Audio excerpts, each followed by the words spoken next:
नमस्कार, आप देख रहे हैं न्यूज़ वन इंडिया और मैं हूं आपके साथ आशिमा त्यागी।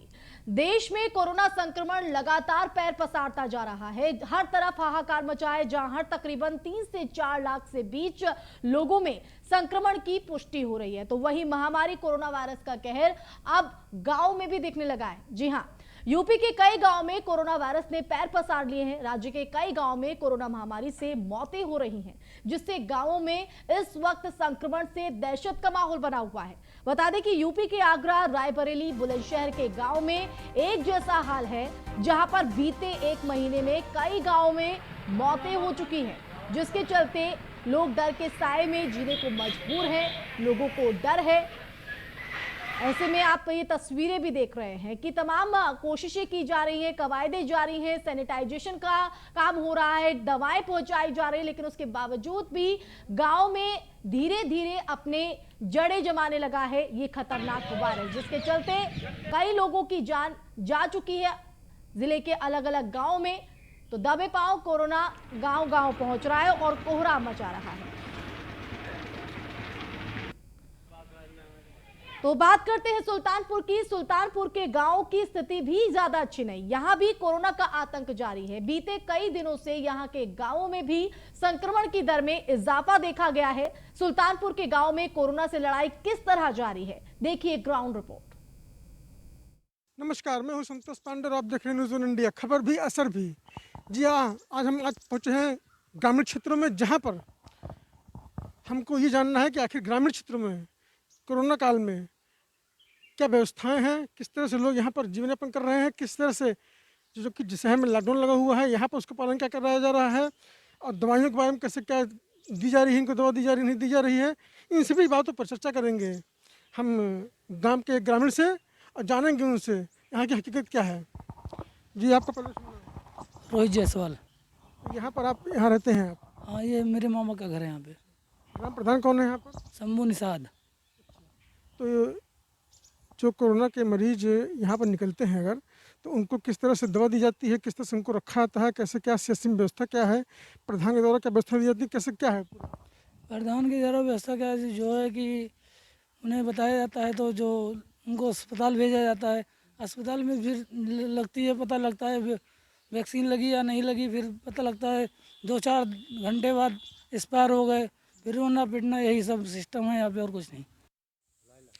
उसी कड़ी में हम बात करते हैं कुछ और लोगों से, वो जानते हैं कि यहाँ पर व्यवस्थाएं जो हैं वो किस तरह से हैं, आखिर कोरोना के मरीज यहाँ पर किस तरह से रह रहे हैं, किस तरह उनको इलाज हो रहा है और उनको इलाज किया जा रहा है कि किया नहीं जा रहा है। जी, आपका शुभ नाम बताएं। हमारा नाम है राम बदल सिंह। यहाँ पर जो कोरोना के मरीज अगर पाए जाते हैं तो कैसे पहचानते हैं, चिन्हित कैसे करते हैं, और उनको उसके बाद उनको इलाज किस तरह दिया जाता है? वैसे तो अभी तक भगवान की कृपा से यहाँ पर कोरोना का मरीज कोई नहीं मिला है और ना ही कोई ऐसी समस्या आई है। सब अपना अपना सेफ्टी से हैं। इसी कड़ी में हम बात करते हैं एक और ग्रामीण से, जानते हैं कि यहाँ की व्यवस्था क्या है और कैसे है। ये आपका शुभ नाम? मेरा नाम सचिन सिंह है। यहाँ पर कोरोना के नाम पे जिस तरह से कोरोना महामारी फैली हुई है और लॉकडाउन लगा हुआ है, तो क्या दवा का छिड़काव हो रहा है कि नहीं हो रहा है? नहीं, अभी तक हमारे गांव में ऐसी कोई व्यवस्था नहीं मिल पाई है, ना छिड़काव मिल रहा है, ना सैनिटाइजर उपलब्ध है। जैसे भी कुछ ऐसे यहाँ सार्वजनिक प्लेस हैं जहाँ की ज़रूरत है कि गवर्नमेंट तरफ से प्रोवाइड करा जाए, उन लोगों को भी नहीं मिल पा रहा। क्या कहने का मतलब ये है कि यहाँ जो कोरोना मरीज हैं उनका इलाज कैसे हो रहा है? नहीं, हमारे यहाँ तो कोरोना के पेशेंट इधर फिलहाल बहुत कम है, बहुत कम, क्या 1-2 की संख्या में भी हैं बस, वो भी बहुत ज़्यादा गोपनीय है। और इलाज के ज़रूरत के हिसाब से तो अभी तक उनको वहाँ तक जाने की व्यवस्था ही नहीं मिल पाई, तो इसके बारे में और ज़्यादा कुछ नहीं कहा जा सकता। तो कहने का मतलब ये सरकार की जो योजनाएं हैं, सब दवाओं की जो योजनाएं हैं, छिड़काव है, वो सब दवाएं जो है नहीं मिल रही हैं आपको? नहीं, छिड़काव वगैरह बिल्कुल कुछ नहीं मिल पा रहा, कुछ भी नहीं। तो आप देख सकते हैं, इनका कहना ये है कि दवा के नाम पे कोई व्यवस्था यहाँ पर नहीं है, छिड़काव का कुछ किया नहीं जा रहा है। वैश्विक महामारी कोरोना चल रही है, लेकिन किसी तरह से ये लोग अपना जीवन यापन यहाँ कर रहे हैं, अपना गुजारा कर रहे हैं। क्योंकि सब लोग लॉकडाउन की वजह से अपने घर पे हैं, तो यहाँ पर ये लोग जो अपनी पूंजी है उसको बैठ के सिर्फ खा ही रहे हैं, कमा नहीं रहे हैं। नमस्कार। तो शहरों में तबाही मचाने के साथ ही कोरोना संक्रमण अब गांव में भी अपने पैर पसार रहा है। कवायदें जारी हैं गांव में, जमीनी स्तर पर लगातार, चाहे वो सैनिटाइजेशन का कार्य हो, कोशिशें लगातार चल रही हैं। लेकिन उसके बावजूद भी लोग डरे हुए हैं, सहमे हुए हैं, क्योंकि अब तक जिस तरह से मौतों का आंकड़ा निकलकर सामने आ रहा है, ऐसे में गांव में स्थिति जो है वो चिंताजनक देखी जा रही है। तो प्रदेश के कई जिलों में गांव के हालात काफी चिंताजनक हैं।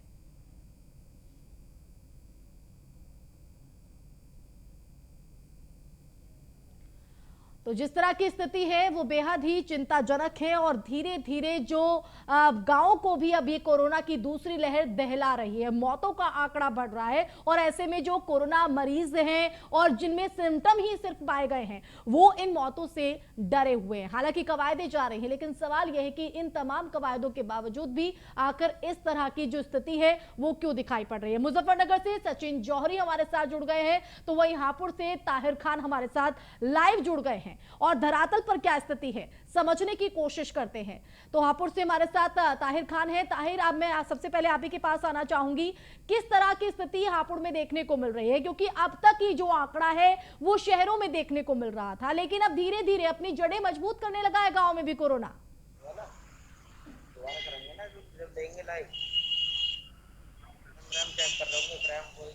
ताहिर, आप तक आवाज पहुंच रही है? तो लगता है उन तक आवाज नहीं पहुंच रही है, संपर्क साधने की कोशिश करेंगे। सचिन जौहरी, मैं आपके पास आना चाहूंगी। जिस तरह की स्थिति हम देख पा रहे हैं, तमाम कोशिशें जारी हैं, लेकिन उसके बावजूद भी अब गांव में स्थिति बेहद चिंताजनक हो चली है। आखिर इस स्थिति के पीछे क्या वजह मानी जाए और मुजफ्फरनगर में क्या कुछ हालात गाँव में? को बता दूं कि जैसे शहर में कोरोना ने तांडव मचा रखा था, अब गांव में भी कोरोना अपना पूरा प्रकोप मचा रहा है और हर गली हर गांव में जो है कोरोना के मरीज देखे जा रहे हैं, बुखार से ग्रसित लोग देखे जा रहे हैं। और इसका सबसे बड़ा कारण जो है त्रिस्तरीय पंचायत चुनाव ही बताया जा रहा है।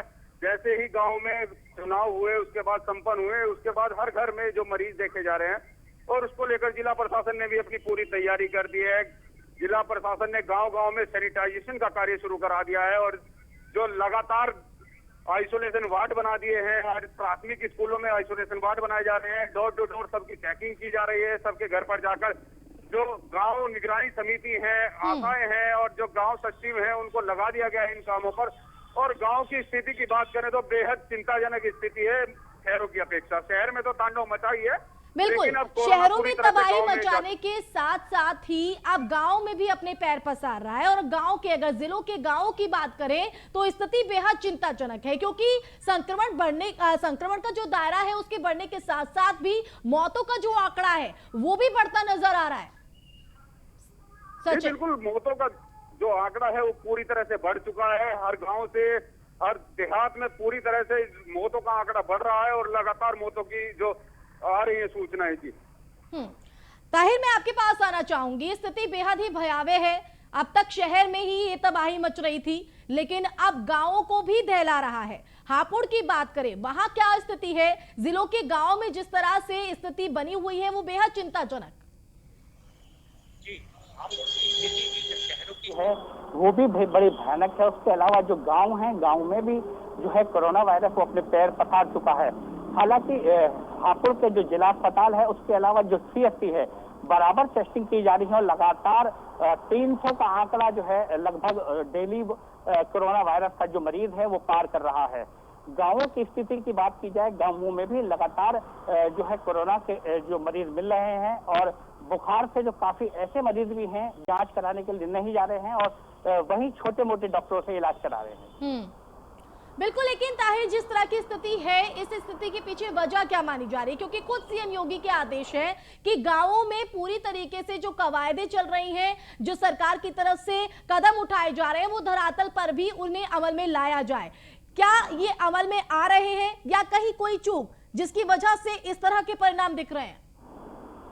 जी, हापुड़ CMO की अगर बात की जाए, हापुड़ CMO लगातार पिछली बार भी शिकायतें हुई थी कि जो पेशेंट हैं, जो मरीज हैं, उनके फोन नहीं उठाती, यहाँ तक कि अधिकारियों के फोन नहीं उठाती हैं। और जो है बहुत स्थिति जो गाँवों की बात की जाए, गाँवों में जो कवायद होनी चाहिए वो स्वास्थ्य विभाग की तरफ से वो कवायद नहीं हो पा रही है।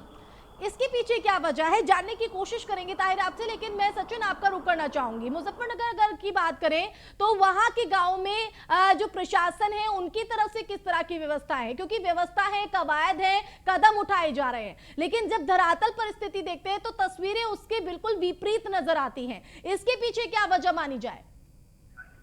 देखिए, व्यवस्थाओं के नाम पर जो जिला प्रशासन ने सैनिटाइजेशन कराया जा रहा है, हर गांव में कंटेनमेंट जोन बनाए गए हैं, सभी विकास खंडों में और जो ग्राम पंचायतें हैं सभी में सैनिटाइजेशन कराया जा रहा है और आइसोलेशन वार्ड की व्यवस्था की गई है। जितने भी प्राथमिक स्कूल हैं उनमें सब में आइसोलेशन वार्ड बना दिए गए हैं और वहां पर ग्राम सचिवों को लगा दिया गया है। डोर टू डोर सबकी निगरानी रखी जा रही है, हर घर में जो है टेम्परेचर नापने की व्यवस्था की जा रही है और ये सब व्यवस्था ही की जा रही है। और लेकिन जो हालत है वो बदतर होते जा रहे हैं, क्योंकि जो संक्रमित बिल्कुल, जैसे मौतों की संख्या में बढ़ोतरी हो रही है सचिन, इस पर प्रशासन का क्या कुछ कहना है कि व्यवस्था जैसे आप बता रहे हैं, इन व्यवस्थाओं का अगर बखान हो रहा है तो इन तमाम कोशिशों के बावजूद भी मौतों का आंकड़ा क्यों बढ़ रहा है गाँव में? क्योंकि लगातार एकदम से इजाफा हुआ है संक्रमित। एक मुजफ्फरनगर में हजारों की संख्या में रोजाना संक्रमित मिल रहे हैं और उसी हिसाब से मौत भी यहाँ पर लगातार हो रही है, क्योंकि लोगों को ऑक्सीजन भी पूरी तरह से नहीं मिल पा रही है। उसी का कारण है कि मौत की जो संख्या है वो एकदम से बढ़ी है और जो व्यवस्थाएं हैं वो बिगड़ी हैं। जी बिल्कुल ताहिर, क्या हापुड़ में भी इस तरह की स्थिति, क्योंकि ऑक्सीजन की किल्लत को लेकर भी कई तरह के सवाल हैं, तो हापुड़ के अगर हालात समझने चाहे तो क्या वहां पर भी इस तरह की स्थिति और प्रशासन का क्या कहना है हालातों पर? ताहिर, आप सुन पा रहे हैं? कवायद कर रहा है और यहाँ ऑक्सीजन मुहैया कर रहा है। बाकी अगर ऑक्सीजन की बात की जाए तो मरीजों के हिसाब से जो ऑक्सीजन हापुड़ में आ रही है वो नाकाफी है, क्योंकि लगातार ग्रामीण क्षेत्र में भी मरीज बढ़ रहे हैं और शहरी क्षेत्र में भी मरीज बढ़ रहे हैं। ताहिर और सचिन, आप दोनों का ही बहुत बहुत शुक्रिया धरातल की स्थिति को बताने के लिए, लेकिन इस बीच हम बड़ी खबर का रुख कर लेते हैं। लखनऊ से इस वक्त की बड़ी खबर, न्यूज़ वन इंडिया की खबर का बड़ा असर हुआ है। तो सीएम योगी ने ब्लैक फंगस बीमारी पर रिपोर्ट मांगी है। तो न्यूज़ वन इंडिया ने ब्लैक फंगस की खबर दिखाई थी, जिस पर अब बड़ा असर, यूपी में भी फैल रही है ब्लैक फंगस नाम की बीमारी। तो सीएम योगी ने ब्लैक फंगस पर पूरी रिपोर्ट अब मांगी है। क्या कुछ हालात प्रदेश में ब्लैक फंगस को लेकर बने हुए हैं, तो ये खबर प्रमुखता से न्यूज़ वन इंडिया पर दिखाई गई थी और अब उसका असर भी दिखाई दिया है। तो न्यूज़ वन इंडिया की खबर का बड़ा असर, लखनऊ से बड़ी खबर। और अब इसी मामले में सीएम योगी ने ब्लैक फंगस बीमारी पर रिपोर्ट मांगी है, क्योंकि जिस तरह से कोरोना काल से हम गुजर रहे हैं, दूसरी लहर जिस तरह से चुनौती खड़ी कर रही है, तो वहीं तीसरी लहर को लेकर लोगों में डर बरकरार है। उसी बीच अब ब्लैक फंगस को लेकर भी सवाल खड़े हो रहे हैं। इसी को लेकर न्यूज़ वन इंडिया की तरफ से बड़ा खबर दिखाई थी और उस खबर पर अब बड़ा असर हुआ है। इस पूरे संदर्भ में सीएम योगी की तरफ से रिपोर्ट मांगी गई है। तो न्यूज़ वन इंडिया की खबर का बड़ा असर, ब्लैक फंगस पर यह खबर दिखाई गई थी। तो ब्लैक फंगस नाम की बीमारी यूपी में भी फैल रही है। तो ब्लैक फंगस आखिर क्या है? तो न्यूज़ वन इंडिया की खबर का बड़ा असर है, लखनऊ से बड़ी खबर। तो सीएम योगी ने ब्लैक फंगस बीमारी पर अब रिपोर्ट मांगी है। न्यूज़ वन इंडिया की तरफ से ये खबर दिखाई गई थी, जिस पर अब बड़ा असर हुआ है। और संवाददाता इसके वाजपेयी का रुख कर लेते हैं, लाइव हमारे साथ लखनऊ से जुड़ गए हैं। इसकी जिस तरह की स्थिति हम देख पा रहे हैं, चाहे वो कोरोना की दूसरी लहर हो, तमाम व्यवस्थाओं को लेकर किल्लत देखी जा रही हो, उस बीच ब्लैक फंगस नाम की जो बीमारी सामने आई है, ये भी एक बड़ी चुनौती। खबर का बड़ा असर हुआ है न्यूज़ वन इंडिया की। सीएम योगी ने रिपोर्ट तलब की है इस पूरे मामले पर। बिल्कुल, निश्चित तौर पर न्यूज़ वन इंडिया की खबर का बड़ा असर है, क्योंकि जिस तरीके से न्यूज़ वन इंडिया ने ब्लैक फंगस जैसी बीमारी की खबर प्रमुखता से दिखाई थी और ये बताया था कि किस तरीके से बीमारी भयावह हो सकती है और इस बीमारी से किस तरीके से निपटने की तैयारियां करने की जरूरत है, इन बहुत सारी चीजों को लेकर न्यूज़ वन इंडिया ने खबर चलाई थी। हालांकि अब इस पूरे मामले पर मुख्यमंत्री कार्यालय की तरफ से संज्ञान लिया गया है। सीएम योगी आदित्यनाथ ने आज स्वयं टीम 9 के साथ मीटिंग के दौरान ब्लैक फंगस को लेकर रिपोर्ट तलब कर ली है, जिसमें अपर मुख्य सचिव स्वास्थ्य और साथ ही साथ अपर मुख्य सचिव चिकित्सा शिक्षा से इस पूरे मामले पर रिपोर्ट तलब की गई है। साथ ही साथ मुख्यमंत्री ने निर्देश दिया है कि जो प्रदेश स्तर पर एक चिकित्सा विशेषज्ञों की टीम गठित की गई है, जिसमें 14 डायरेक्टर लेवल के लोगों को शामिल किया गया है, उनसे इस पर राय ली जाए कि किस तरीके से इसका उपचार किया जाए और कैसे इससे बचाव किया जाए। ये ब्लैक फंगस एक तरीके से म्यूकरमाइकोसिस है, जो कि कोरोना से संक्रमित मरीज हैं उनमें तेजी के साथ फैल रहा है। इसमें सबसे बड़ी बात यह है कि ये दिमाग तक पहुंचता है और साथ ही साथ आंखों को भी नुकसान पहुंचाता है, जिसका इलाज बहुत ही महंगा होता है। और कई बार ऐसा देखा गया है कि इस बीमारी की वजह से दूसरी बीमारियों के इलाज में दवाएं बेअसर हो जाती हैं, जिससे मरीज की मौत तक हो जाती है। तो निश्चित तौर पर ये एक गंभीर बीमारी है, जिसको लेकर न्यूज़ वन इंडिया ने प्रमुखता से यह खबर दिखाई थी। और ये एक बड़ी वजह है कि मुख्यमंत्री योगी आदित्यनाथ ने न्यूज़ वन इंडिया की खबर का संज्ञान लिया है। अगर हम इसके केसेस की बात करें तो राजधानी लखनऊ के केजीएमसी में 8 केस हैं, कानपुर में 50 हैं, गाजियाबाद और मेरठ में 2-2 केस डिटेक्ट हुए हैं। लगातार इनकी मॉनिटरिंग की जा रही है। तो निश्चित है कि न्यूज़ वन इंडिया की खबर दिखाए जाने के बाद मुख्यमंत्री कार्यालय की तरफ से संज्ञान लिया गया है। पूरे मामले पर रिपोर्ट तलब की गई है। जो चिकित्सा विशेषज्ञों की टीम बनाई गई है, उससे इस पूरे मामले पर राय लेने के निर्देश मुख्यमंत्री योगी आदित्यनाथ ने दिए हैं, ताकि ब्लैक फंगस का समय रहते बेहतर इलाज किया जा सके और आगे मरीजों में यह बीमारी ना हो, उसको लेकर किस तरीके के उपाय किए जाएं, उसके निर्देश भी मुख्यमंत्री की तरफ से जारी किए गए हैं। अगर हम इस बीमारी के बारे में देखें तो महाराष्ट्र में, उसके अलावा तमिलनाडु में और गुजरात में पहले से केस आ चुके हैं, जिनको लगातार यहाँ पर जिस तरह से जिक्र किया है आपने, जो आंकड़े सामने रखे हैं, इनमें ज्यादातर जिनमें ये जो बीमारी देखी जा रही है ब्लैक फंगस की, उसमें कहीं ना कहीं ये भी कहा जा रहा है कि जो कोरोना से ठीक होकर लौटे हैं उनमें ये बीमारी देखी जा रही है, ज्यादातर केसेस उनमें। बिल्कुल निश्चित है कि जो कोरोना से संक्रमित है, चूंकि जब कोरोना का इलाज हो रहा होता है उस दौरान जो उनको दवाएं दी जाती हैं, बहुत सारे ऐसे मरीज हैं जिनको ऑक्सीजन की जरूरत पड़ती है, उस दौरान ही ज्यादा मात्रा में दवाएं, स्टेरॉइड और साथ ही साथ में जो ऑक्सीजन का लेवल है, अगर वो एक तय मात्रा से ज्यादा दिया जाता है तो म्यूकरमाइकोसिस नामक ये फंगस है जो कि दिमाग तक पहुंच जाता है। इसको ब्लैक फंगस के नाम से बताया गया है, जिसको लेकर विशेषज्ञ लगातार कोशिशें कर रहे हैं कि कैसे इसका इलाज किया जाए। और सबसे बड़ी बात यह है कि जब ये दिमाग से लेकर आंख तक फैलता है, उसके बाद ये दिमाग को शून्य कर देता है। जुड़ने के लिए, जानकारी देने के लिए, तो जाहिर तौर पर चौतरफा चुनौती बनी हुई है। तो इसी बीच न्यूज़ वन इंडिया की तरफ से इस फंगस को लेकर बड़ा खबर दिखाई गई थी प्राथमिकता से, और इसका बड़ा असर हुआ है। सीएम योगी ने ब्लैक फंगस बीमारी पर रिपोर्ट मांगी है, तो न्यूज़ वन इंडिया ने ब्लैक फंगस की खबर प्राथमिकता से दिखाई थी। और यूपी में भी ब्लैक फंगस नाम की बीमारी फैल रही है। इनमें ज्यादातर केसेस वो हैं जो कोरोना जैसी खतरनाक वायरस की चपेट में है। अब ऐसे में इस स्थिति की गंभीरता को समझते हुए सीएम योगी की तरफ से रिपोर्ट मांगी गई है। बिजनौर और मुजफ्फरनगर में लोगों में बीमारी की पुष्टि हुई है। ब्लैक फंगस के चलते कई लोगों की आंखें निकालनी पड़ी है। तो स्थिति आप समझ सकते हैं, गुजरात में अब तक कई लोगों की मौत हो चुकी है। तो ये एक और नई बीमारी, और ऐसे में जो स्थिति है वो और भी भयावह हो चली है। जहां एक तरफ कोरोना की दूसरी लहर ने तबाही मचाई है, तीसरी लहर को लेकर डर है, तो वहीं अब ब्लैक फंगस जैसी बीमारी ने भी चुनौती सरकार से लेकर प्रशासन के सामने लाकर खड़ी कर दी है। सुल्तानपुर और उन्नाव के बाद संभल के गांवों का हाल हमारी टीम ने जाना। वहां कोरोना को लेकर लोग कितने जागरूक हैं और कैसे कोरोना से बचाव किया जा रहा है, देखिए रिपोर्ट। इस कोरोना के वैश्विक महामारी में अगर सबसे ज़्यादा किसी चीज़ की कमी है तो वो है ऑक्सीजन। लेकिन उन्नाव में जो सदर विधायक हैं पंकज गुप्ता, उन्होंने अपने कंधों पे ये जिम्मा उठाया है कि वो फ्री ऑफ कास्ट लोगों को ऑक्सीजन मुहैया कराएंगे। आप देख रहे हैं कि तीमारदार किस तरीके से सिलेंडर अपना खाली लेकर आते हैं और भरा सिलेंडर लेके जाते हैं। हमारे दाहिनी तरफ हम दिखाएंगे कि विधायक जी स्वयं लोगों को जो है ऑक्सीजन सिलेंडर दे रहे हैं, वो भी मुफ्त में। ये रोज का कार्यक्रम है। कहीं ना कहीं जो तीमारदार हैं, जो पूरी तरीके से हताश हो चुके हैं, जिनके जो मरीज हैं उनका ऑक्सीजन लेवल लगातार गिरता जा रहा है, उनको कहीं उम्मीद नहीं है। उनका एक सहारा है कि सदर विधायक पंकज गुप्ता के यहाँ अगर वो चलेंगे तो उन्हें सिलेंडर मिल जाएगा। हमारे साथ में हैं यहाँ के कुछ लोग हैं। आप तो क्या तीमारदार हैं? बीमार हैं। क्या यहाँ पर विधायक जी की तरफ से क्या क्या